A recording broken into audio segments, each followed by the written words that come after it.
যেহেতু আমি একজন তৃতীয় লিঙ্গের মানুষ, আমার তো মেয়েদের মতো আর ভেজাইনা নাই, সেখানে আমার সাথে ফিজিক্যালি করবে। আমার পিছন ব্যাক সাইড থেকে সে আমাকে তখন সে আমাকে ব্ল্যাকমেল করতেছে যে আপনার কিছু ভিডিও ফুটেজ, আপনার কিছু ছবি নেওয়া হয়েছে, আপনি যদি আমাকে 5 লাখ টাকা না দেন তাহলে আপনার এগুলো ভাইরাল করা হবে। আমাকে ছোট থেকে মানুষ তৃতীয় লিঙ্গ, হাফ লেডিস মাইকা বলতো। আমি নাতাশা ইসলাম, আমার হোম টাউন দিনাজপুরে, আমার এলাকার নাম হচ্ছে মিশন রোড। তো আজকে যে গ্রেফতার হয়েছে রিশাদ মাহমুদ, সে ছোট থেকে তাকে দেখছি, চিনি, তার নজর আমার দিকে থাকতো সবসময় নাকি, সেটা আমাকে একসময় প্রকাশ করছে। দেন হচ্ছে আমি কিন্তু কখনো কোনো ছেলেদের সাথে এত মিশতাম না। আমি আমার এলাকায় থাকতাম, নিজের মতো করে থাকি, চলি ফিরি। আমার ফ্যামিলিও ভালো করে জানে যে আমি কোনো ছেলেদের সাথে অত উঠা বসা করতাম না। তো সে আমার সাথে ফ্রেন্ডশিপের কথা বলে সে আমাকে ফ্রেন্ডশিপের জালে ফাঁসায়। ফ্রেন্ডশিপের জালে ফাঁসায় সে আমাকে একদিন তার বাসায় ইনভিটেশন দেয়, বলে তুমি আমার বাসায় আসিও, আমরা ভালো একটা আড্ডা দিব।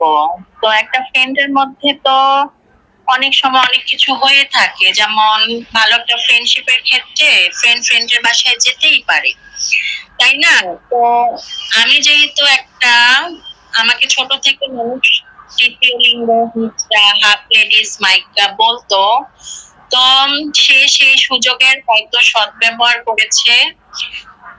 2022 সালের ঘটনা, সে আমাকে তার বাসায় নেয়।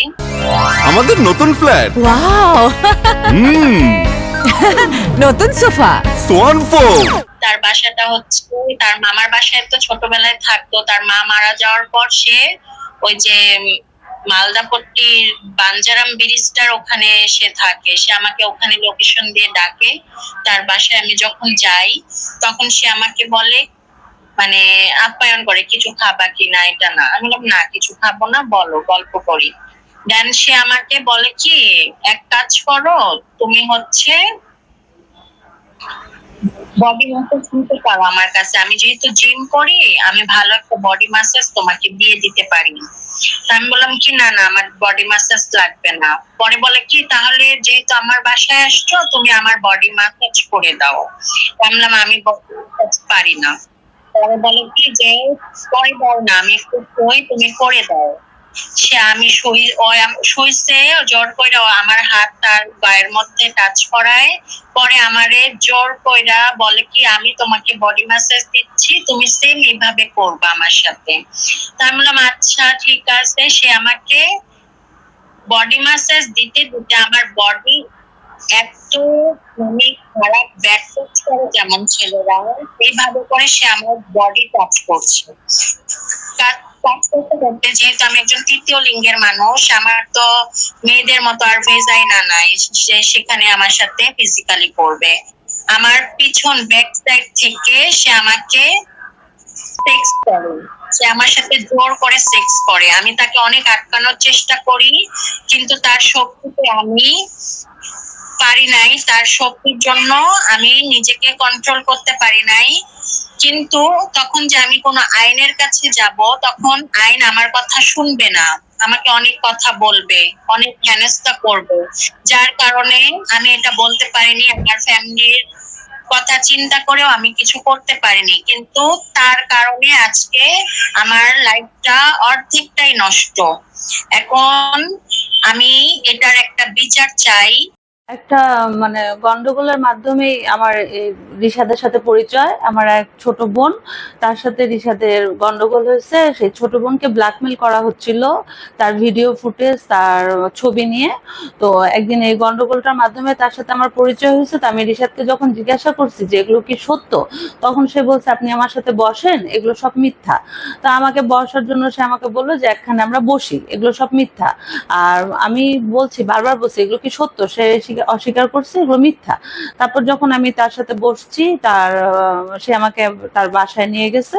সে আমাকে কিছু স্ন্যাক্স টাইপের কিছু খেতে দিয়েছে। খাওয়ার পর আমার একটু এলোমেলো মানে হয়ে গিয়েছিলাম। তারপর সে আমাকে কিছুক্ষণ পর আমি যখন মানে অবচেতন অবস্থায় ফিরে আসি, তখন সে অবচেতন থাকা অবস্থায় যখন ফিরে আসি তখন দেখি যে সে একটু আমার কাছে একটু আমাকে নিজেকে এলোমেলো লাগছে।